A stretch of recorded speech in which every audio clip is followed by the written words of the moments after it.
Dice así la palabra del Señor en el Evangelio de Juan, capítulo 12, versículo 12. El siguiente día, grandes multitudes que habían venido a la fiesta, al oír que Jesús venía a Jerusalén, tomaron ramas de palmera y salieron a recibirle. Y clamaban: Hosana, bendito el que viene en el nombre del Señor, al Rey de Israel. Y halló Jesús un asnillo y montó sobre él, como está escrito: no temas, hija de Sión, he aquí tu rey viene montado sobre un pollino de asna. Estas cosas no las entendieron sus discípulos al principio, pero cuando Jesús fue glorificado, entonces se acordaron de que estas cosas estaban escritas acerca de él y de que se las habían hecho.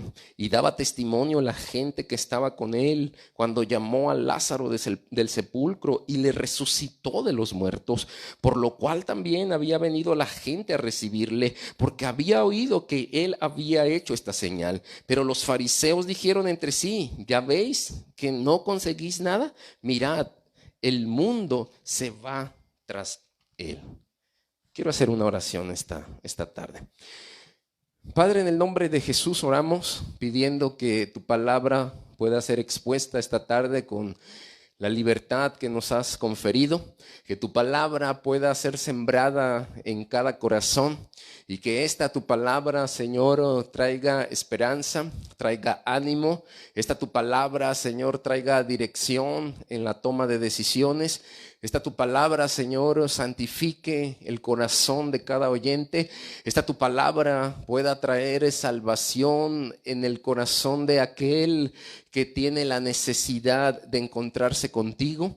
Esta tu palabra, Señor, nos llene de la bendición que nos ha prometido y estamos confiados en que tú harás la obra a través de tu palabra y mediante el Espíritu Santo que está morando en nuestras vidas. Te damos la gloria, la honra y te damos la gratitud por lo que hemos estado haciendo en este tiempo mientras adorábamos. Gracias por el ministerio de alabanza. Gracias por cada uno de los que son parte de este tiempo.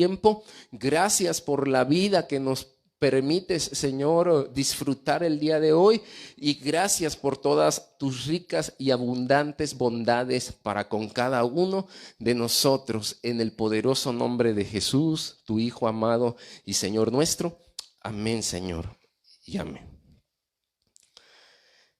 Sin duda, el ministerio de Jesús, aun cuando fue muy breve, impactó el corazón y impactó la vida de todos aquellos quienes fueron expuestos a sus enseñanzas. La predicación de Cristo y las señales que acompañaban su mensaje despertaban no solamente el interés en el corazón de los oyentes, sino que al mirar a las manifestaciones y el poder que obraba mediante la oración y mediante las señales que le acompañaban, la gente no dejaba de admirarse, la gente se maravillaba, la gente daba testimonio acerca de todas las cosas que Cristo estaba haciendo. Y cuando esta enseñanza era expuesta y las personas de manera presencial podían dar fe de los testimonios y del mensaje que estaba compartiendo Jesús, el corazón de ellos se inflamaba de gozo. La admiración en la vida de estos hombres no era poca. Era más bien una emoción que nacía de un corazón que comenzaba a descubrir un interés particular por la enseñanza del mensaje del Evangelio del Reino de Dios. La efectividad del mensaje de Jesús se vio reflejada en la transformación de aquellos que recibieron de primera mano la palabra, y la efervescencia del pueblo era notoria. Había una efervescencia muy vigente, pues hacía algunos días Jesús había manifestado un gran milagro. milagro. Uno de sus amigos llamado Lázaro había muerto y Jesús fue y desde el sepulcro a la voz de su palabra, él le llamó y le dijo: Lázaro, ven y sal fuera. Y entonces Lázaro se levantó de entre los muertos y este hombre pudo dar testimonio acerca del poder de Dios. Y no solo él, sino que también toda la gente que estaba a su alrededor. Derivado de esta situación, en el corazón de Lázaro y en el corazón de sus hermanas Marta y María había una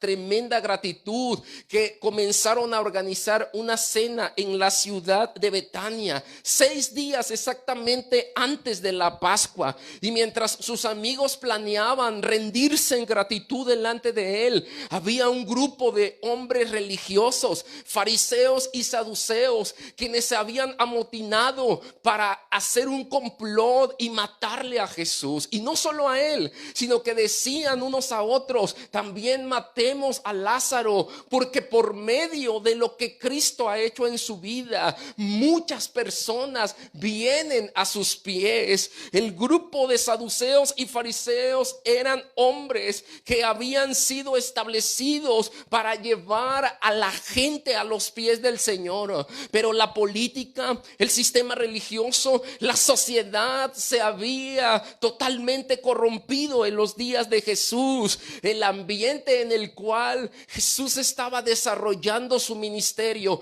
estaba preparando la plataforma para que él demostrara el cumplimiento de la palabra de Dios. Pues la Biblia nos dice que Dios ha hablado a lo largo de los tiempos de diferentes maneras. En el pasado, en el Antiguo Testamento, utilizó profetas, instrumentos de Dios para comunicarles un mensaje a su pueblo elegido y amado.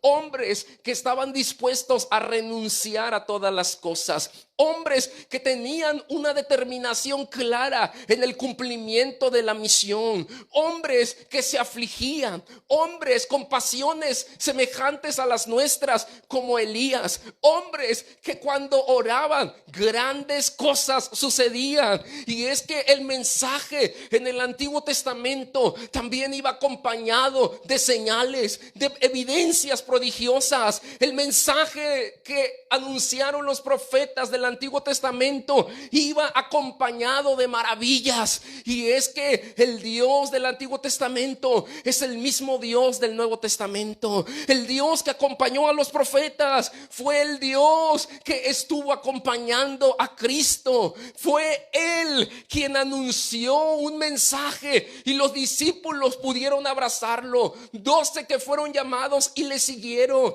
y ese mensaje le siguió también a través de los tiempos, porque predicaron en sinagogas, predicaron en plazas públicas. El libro de los Hechos nos muestra claramente la predicación de estos valientes discípulos, quienes fueron llenos del poder de Dios, porque Hechos 1:8 nos recuerda la promesa de Dios: pero recibiréis poder cuando haya venido sobre vosotros el Espíritu Santo, y me seréis testigos. Y estos hombres daban testimonio del poder de Dios obrando a través de la predicación de su mensaje.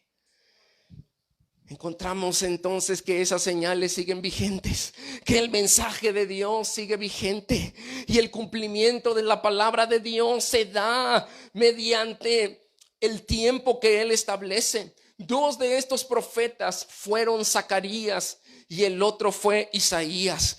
Ellos habían profetizado acerca de la venida del Mesías prometido hacia el pueblo de Israel, y había llegado el tiempo. No hay tiempo que no se cumpla, ni tampoco hay plazo que llegue a su punto de cumplimiento.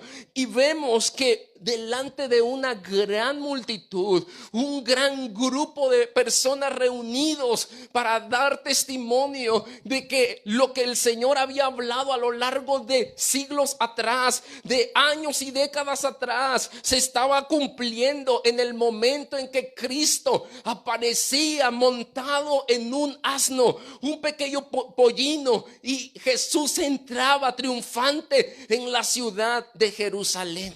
Si bien en la primer parte del ministerio de Cristo, Él estuvo obrando grandes señales y estuvo predicando el mensaje del reino de Dios en Galilea, ahora la predicación llegó a Jerusalén, a la ciudad de Betania, y ahí la palabra de Zacarías 9:9 viene a su cumplimiento. Zacarías 9:9 dice: alégrate mucho, hija de Sión, da voces de júbilo, hija de Jerusalén. He aquí, tu rey vendrá a ti, justo y salvador, humilde, cabalgando sobre un asno, sobre un pollino de asna. Jesús fue a Jerusalén para participar en una de las festividades más importantes del pueblo judío, que es la Pascua. La Pascua era la celebración que hacía recordar al pueblo el momento cuando, a través de la intervención divina, ellos fueron liberados de la mano del gobernador de Egipto. Ellos alcanzaron una libertad en aquel día y fueron conducidos por el desierto hasta llegar a la tierra prometida, donde fluye leche y miel, el lugar en donde Dios les había hablado y les había dicho. Y ellos recordaban aquel momento, y desde los tiempos de la liberación de Israel en la época de Josué y de Moisés hasta los días de Jesús, ellos participaban en esta festividad. Había alegría, era un tiempo de reflexión espiritual, era un tiempo en donde el pueblo se humillaba delante de Dios, era un tiempo en donde ellos podían venir a reconocer la obra poderosa de la mano del Señor. Y ahora el Mesías prometido, el sacerdote, el rey, aquel que por muchos siglos habían estado esperando en Israel, ellos estaban frente a él y sus ojos estaban contemplando la entrada del Rey de Reyes y Señor de Señores. Si bien es cierto que al principio del ministerio de Jesús, cuando Él hacía grandes señales de sanidades en la vida de las personas que tenían necesidad, Él les advertía y les decía: no vayan ni publiquen quién soy yo ni lo que he hecho. Pero en este episodio, y específicamente en este momento, el Dios triunfante entra anunciando la paz.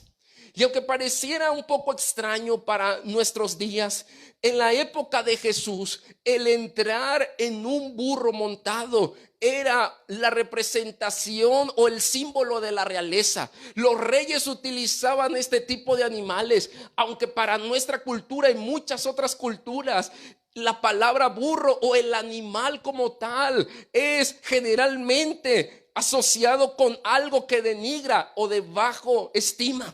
Sin embargo, en la época de Jesús, esto era un símbolo de realeza, pero también era un símbolo de paz. Y Jesús entonces estaba entrando, simbolizando la paz que había de traer sobre el pueblo de Israel.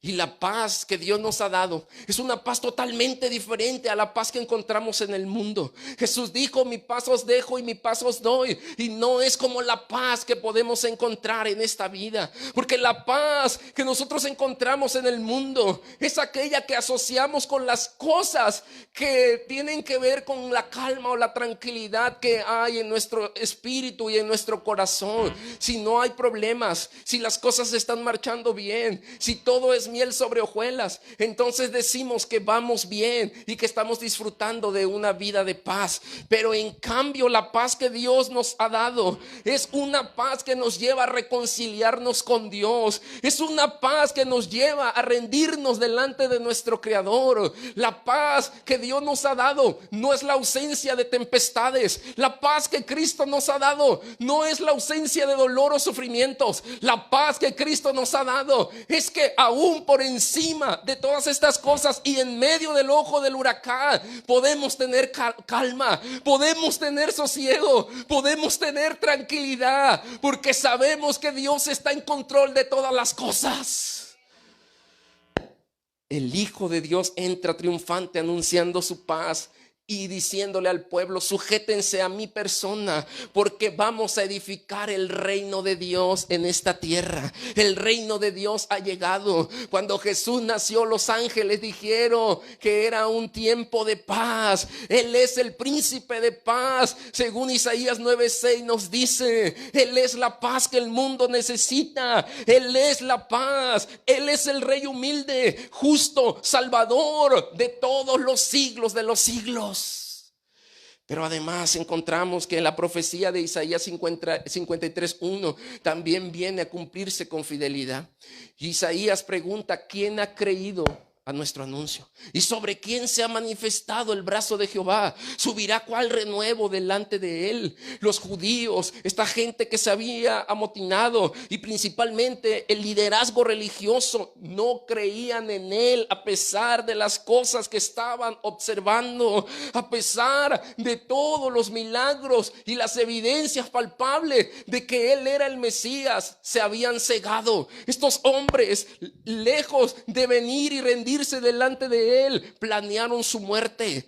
Y lejos del tiempo, ciertamente, pero no lejos del hecho. La gente de hoy ha oído, ha visto acerca de Jesús, pero hay muchos que no creen en él. Querido amigo, querida amiga que nos escuchas, tal vez has en algún momento recibido el mensaje de Jesucristo, pero has decidido no creer. Hay quienes lo han recibido, pero han hecho a un Jesús a su propia imagen, a su deseo, a su pensamiento, pero se han alejado del Jesús que la Biblia nos presenta. Pero hoy ha llegado el tiempo de anunciarte el mensaje del evangelio. Arrepiéntete de tus pecados y cree en Jesús como el Salvador de tu vida. Cree en él y serás salvo de todo aquello que el Señor ha dicho que vendría sobre los hijos de desobediencia.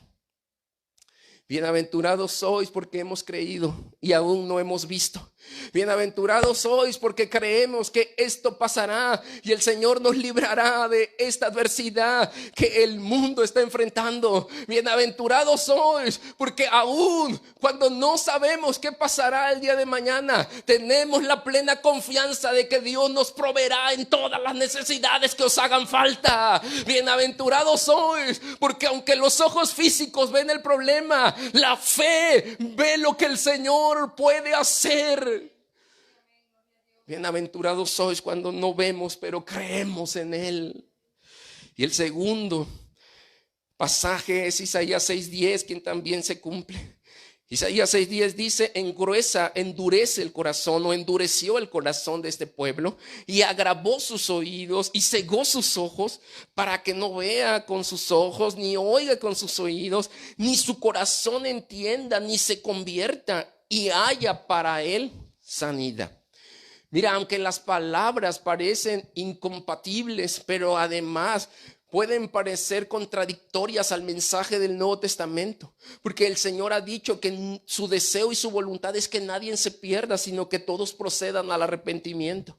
Pero lo que encontramos aquí en Isaías 6:10 es que esta profecía se viene a cumplir diciendo que fue el mismo Dios quien endureció el corazón del pueblo, que fue el mismo Señor quien agravó los oídos para que no pudieran escuchar el mensaje, y fue el mismo Dios quien cegó los ojos de este pueblo. ¿Y sabe cuál fue el propósito o el fin de todo esto? Que el pueblo no se convirtiera, que el pueblo se quedara en la misma condición. Pero ¿cómo es esto? ¿Cómo poder explicar todo esto? Si cuando predicamos el deseo de nuestro corazón es que las personas vengan al arrepentimiento de Cristo.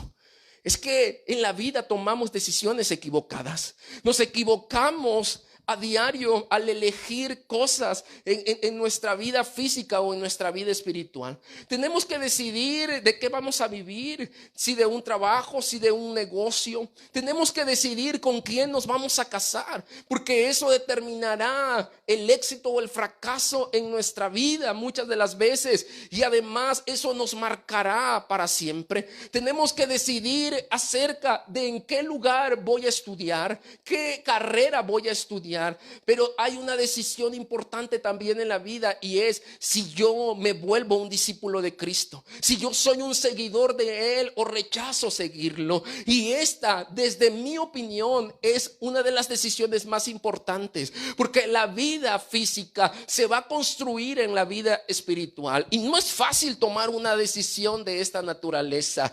¿Qué es lo que pasa en Isaías 6:10? Cristo predicó el mensaje. Estos hombres no solo escucharon un mensaje de sabiduría totalmente diferente al mensaje que los líderes religiosos habían estado hablando a lo largo de muchas generaciones también, sino que además Él pudo obrar señales que acompañaban el mensaje. Pero llegó un punto en donde Jesús decidió cortar la misericordia del pueblo. Porque si bien es cierto, predicamos a un Dios de amor y a un Dios de misericordia, lo que también tenemos que decir es que el Dios que predicamos es un Dios de ira y es un Dios de juicio. La ira va a manifestarse como el resultado de la desobediencia a Dios. La ira y el castigo que van a recibir las personas es específicamente para los no creyentes, para los que viven alejados de Jesús, para los que no han tenido un encuentro personal con Él y se rehúsan vivir en su vieja costumbre, en su vieja naturaleza. Dios castiga a aquellos que no son sus hijos, pero la disciplina se va a ejercer sobre la vida de los hijos de Dios, porque la disciplina está fundamentada en el amor de Dios, porque a los que Dios ama los va a disciplinar. El castigo no es para el pueblo de Dios, el castigo y la ira de Dios no es para los que somos hijos de Él. La disciplina es para nosotros, porque ahí Dios nos va a hacer entender las cosas que habremos de cambiar. Y lo que pasa en Isaías 6:10 es que Dios dice: hasta aquí llegó. Les dio una ceguera espiritual, les endureció el corazón y les condenó a una terrible eternidad. Es decir, que el Señor determinó que después de muchas oportunidades que les había dado a estos hombres, ya no habría otra oportunidad para ellos de escuchar el mensaje nuevamente. No sea que esta sea tu última oportunidad de oír el mensaje de Cristo. Si bien la gente muere, y 4 de las principales muertes es a través de infartos, diabetes, cáncer, accidentes en tráfico. Y hoy en día el coronavirus, según la última cifra, está matando a 66.560 personas en el mundo. La tragedia no es morir en sí. La tragedia es morir sin Cristo. La tragedia más grande es ir a una condenación donde hay un gran lago de fuego y nos vamos a ir a pasar un periodo eterno, un periodo que no tendrá fin, de castigo y sufrimiento. Todos anhelan la gloria de Dios. Todos anhelan la presencia y estar en la presencia de Dios. No sea que hoy sea tu última oportunidad. Recuerda esto: Dios es misericordioso y clemente, lento para la ira y grande en misericordia. Y hoy las misericordias de Dios son en tu vida, son para ti, son para tu familia, son para que tú reflexiones en lo que Él quiere hacer en tu vida. Y Jesús viene a revelar su oficio como el Rey de Israel que trae paz. El mundo busca paz, el mundo necesita paz, pero el mundo quiere evadir la presencia de Dios. El mundo rechaza a Cristo, quien es el que puede darnos la paz en la vida.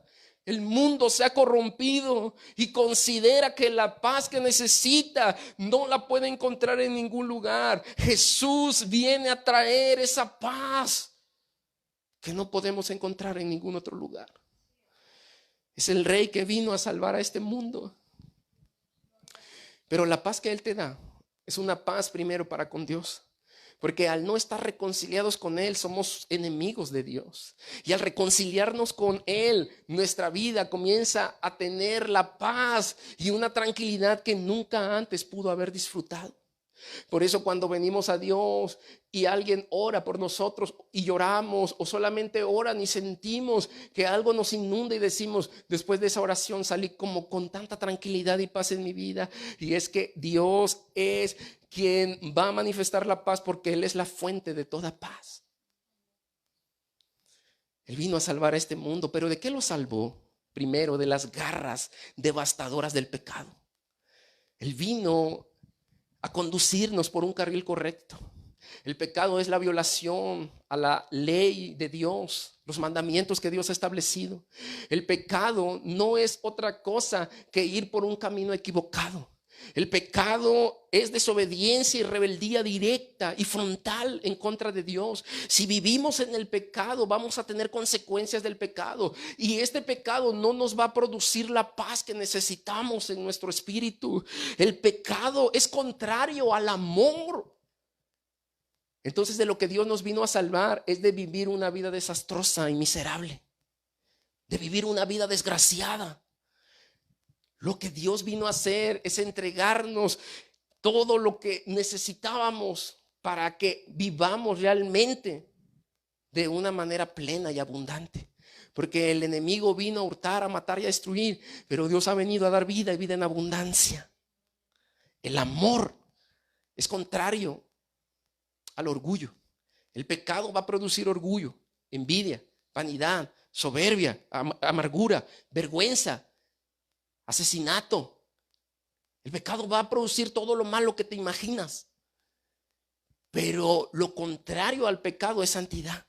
Y la santidad te va a dar todo lo que necesitas para amar, para que en lugar de envidiar puedas dar, para que en lugar de tener una raíz de amargura puedas tener gozo en tu corazón. Dios nos ha venido a salvar para que no vivamos vidas desastrosas, sino para que vivamos vidas plenas en Él y vidas totalmente nuevas, vidas cambiadas, vidas diferentes, vidas que realmente valgan la pena vivir, vidas que contagien a otros, que otros digan: yo quisiera tener lo que Él tiene, y lo que yo tengo es al Espíritu Santo en mi vida, es la presencia del Padre y del Hijo en mi corazón. ¿De qué nos salvó? Nos salvó de tener una imagen incorrecta. El pecado vino a destruir la imagen original de Dios. Todo lo que había hecho Dios fue bueno, pero el pecado vino a distorsionar, pero Cristo la recuperó. ¿Y sabes de qué nos vino a salvar también? De vivir una vida en esperanza. Seguramente a ti te ha pasado, al igual que a mí, que hemos tenido que llorar. Y hemos entrado en momentos en donde incluso nos hemos sentido desanimados por muchísimas cosas de nuestro alrededor. Déjame decirte, y lo digo en la transmisión aquí en vivo, que esta semana tuvimos una pérdida familiar. Y fue un momento difícil el domingo por la noche. Y ciertamente llorábamos. Pero Pablo le recuerda a los corintios y les dice: ustedes lloren, y ciertamente ustedes también lloran como los que no tienen a Cristo en sus corazones, pero ustedes lo hacen con esperanza. Ustedes cada día enfrentan la adversidad con esperanza. Y el Señor nos vino a salvar de vivir vidas sin esperanzas. Hay tres cosas importantes que deben de permanecer en nuestra vida: la fe, el amor y la esperanza. Y la esperanza, hay algunas personas, pacientes enfermos, terminales, que les inyectan morfina o alguna otra sustancia para calmar su dolor. Y está comprobado que la esperanza viene a calmar el dolor del corazón del hombre. El mensaje de Jesús fue un mensaje de esperanza. Y respecto a los que mueren, dijo que si alguien moría, nadie podía escaparse de sus manos, porque el que muere en Cristo será resucitado. Él nos vino a dar esperanza y a decir: si los pajaritos comen, si las aves comen, si se visten las plantas del campo, de la misma manera, entonces ustedes serán provistos. El Señor nos vino a dar esperanza y a decir que podemos vivir una vida nueva en Él. Que si pensábamos que todo estaba terminado, que si pensábamos que todo había acabado, en Él hay una nueva oportunidad cada mañana. Él nos vino a anunciar que si nuestra vida no tenía un sentido, en Él cobra todo el sentido que necesita. Porque no se trata de nosotros, se trata de que aquella vida perdida en los excesos del mundo ahora se pierde en Cristo y recupera su verdadera identidad y propósito. Porque en Él somos y para Él somos, a Él le pertenecemos, no solo ahora sino también en la eternidad. Y Jesús finalmente nos muestra su identidad como hijo. Y es que Él fue glorificado en el servicio de sus servidores. Y mientras hoy el hermano Marcos cantaba y los muchachos ejecutaban los instrumentos, Dios era glorificado. Y mientras hoy su siervo inútil comparte el mensaje de esperanza, el Señor es glorificado en los corazones.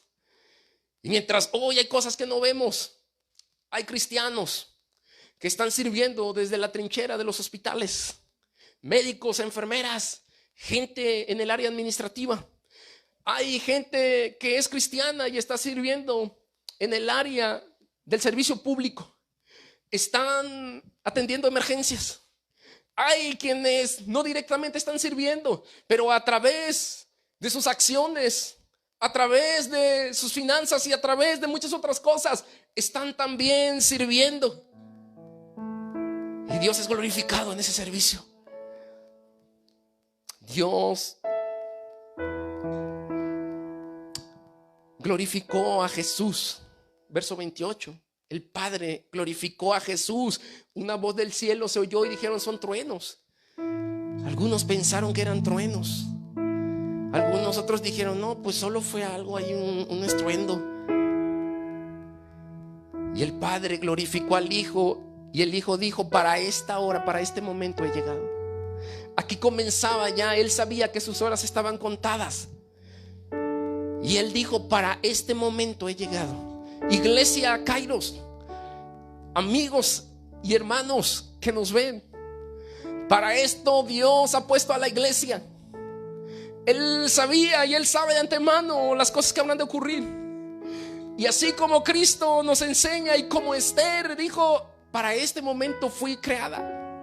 Iglesia, para este momento Dios nos preparó y nos estableció en esta tierra para decirle al mundo que en Jesucristo hay esperanza, que el mensaje del reino de Dios es que se arrepientan y vuelvan a Él, que se humille para que Dios sane su tierra. Para eso estamos aquí ahora.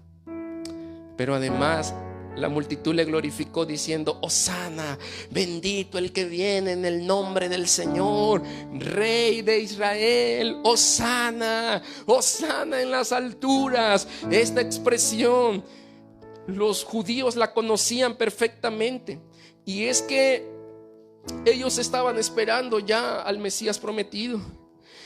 Y esta expresión es el eco del Salmo 118, versículo 25 y 26, que dice lo siguiente: oh Jehová, sálvanos ahora, te ruego, oh Jehová, que nos hagas prosperar ahora. Bendito el que viene en el nombre de Jehová, desde la casa de Jehová os bendecimos. Hosana es una palabra que significa sálvanos, sálvanos ahora. Sálvanos en este mismo instante, sálvanos en este momento. Y no solo fue una expresión o un clamor de esta multitud a la ligera, sino que ellos además estaban convencidos, y gran cantidad de ellos en su corazón, de que Él verdaderamente era el Rey de Israel, el bendito que venía en el nombre del Padre, en el nombre del Señor. Hosana. La iglesia necesita decirle al Señor: Hosana, Señor. Hosánanos. Familia Kairos, es el tiempo de decirle: Señor, sálvanos ahora de todo lo que vivimos en esta tierra, en este mundo. Oh, sálvanos, Señor, ahora. Pero principalmente es el tiempo de que le digamos: Señor, oh sálvanos para tener una vida eterna contigo. Querido amigo, es el tiempo de que tú vengas a Dios y le digas: oh, sálvame de esta tremenda condición de mi vida. Quizá más de uno quiere tirar la toalla. Quizá más de uno está afligido en su corazón. Quizá más de uno no sabe cómo vivir. Quizá más de uno vive de forma automática. Parece que te puchan un botón y sales automáticamente a hacer las cosas. Pero hoy es el día de decirle: oh, sánanos. Oh, sana, Señor. Oh, sálvanos ahora. Porque bendito es tu nombre que viene. Bendito es tu nombre que viene. Finalmente te digo, así como Cristo vino y entró por Jerusalén triunfante, un día, no sé cuándo, no sé cómo, no sé de qué manera, pero un día vendrá por esta iglesia amada. Un día también vendrá y le diremos: oh Rey bendito, bendito Rey de gloria, bendito Rey de gloria.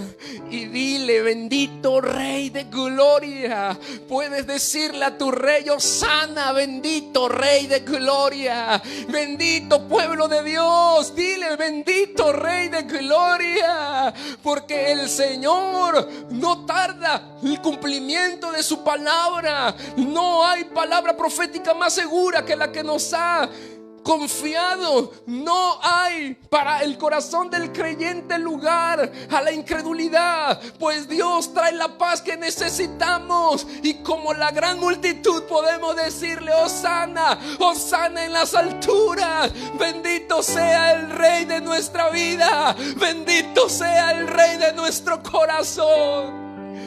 Yo te invito a que le adores. Ahí donde estás, póstrate donde estás. Que el equipo de alabanza nos ayude